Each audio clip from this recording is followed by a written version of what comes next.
Hey, what's up, Gary? Chris Ducker here over in the Philippines. Look, man, you've had so many great book launches before. You've got another one coming up. I'm sure it's going to be a massive success.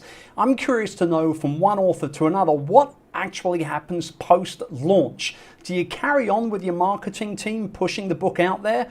Or do you just let the internet, the readers, social, and Amazon reviews take over to continue the marketing? Thanks for the insights, brother. Great question, Chris, and really enjoyed our time we spent in San Diego. He's a really good guy. I'm excited to do his podcast. Chris, for me, I usually wait till the New York Times comes out and to see where it lands. Would crush it. It became wildfire. It went on. Thank you, Economy. The second it came out, I stopped. I just became CEO of VaynerMedia. With Jab, I continued it through for a little bit, and with Askgaryvee, I'm doing heavy promotion now. I'll do it in March. I'll do it in April. There's a little bit in May, events, different things. I have a funny feeling Askgaryvee, the book, is going to be huge. And I'll tell you why. Multiple people now who have the galley copy, who are reading it, who are either so not full of shit that they would tell me it sucked or it was good, and or have no interest in giving a crap about me, or number three, don't even know who I am, are giving such intense good feedback. And it makes sense. Because it's the collection of my best work, this show, re-edited. By the way, just to clear it up, it is 1000% not a transcribe from this show.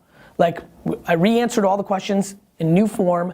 There was a baseline, but I didn't let any word for word be the answer. I added to it. I changed my mind. I changed my mind between the book and the audiobook. One of the things that I feel bad about is people are going to, fundamentally, that give a crap at all, are going to have to buy both because they're different. And I actually don't even know if I gave different answers. I'm dying to see the first person that actually sits and sees what discrepancy. If somebody's really hardcore on opening day, please read the book in parallel to the audiobook and call me out on the 2 or 3 where there's a discrepancy. We'll use Askgaryvee. Maybe we'll use Askgaryvee episode 200 to clear up all clarifications between the book and the audiobook.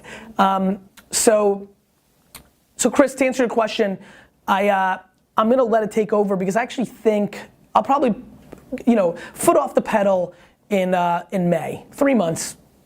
March is intense. April is solidly intense. I'll do some stuff in May.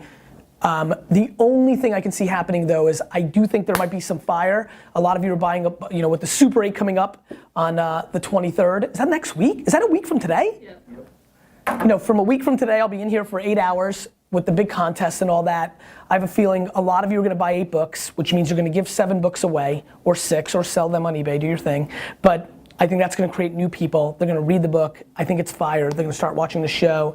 I feel more word of mouth potential in this book than anything else. And so if it's on fire, I'll ride that wave because I think you have to ride waves.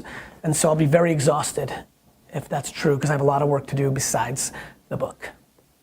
So I'm reactionary, Chris, is the punchline, like everything else I do. That was a little insight for all of you. That's always the answer. I'm always tasting and day trading and adjusting and prepared for anything at all times, always, period.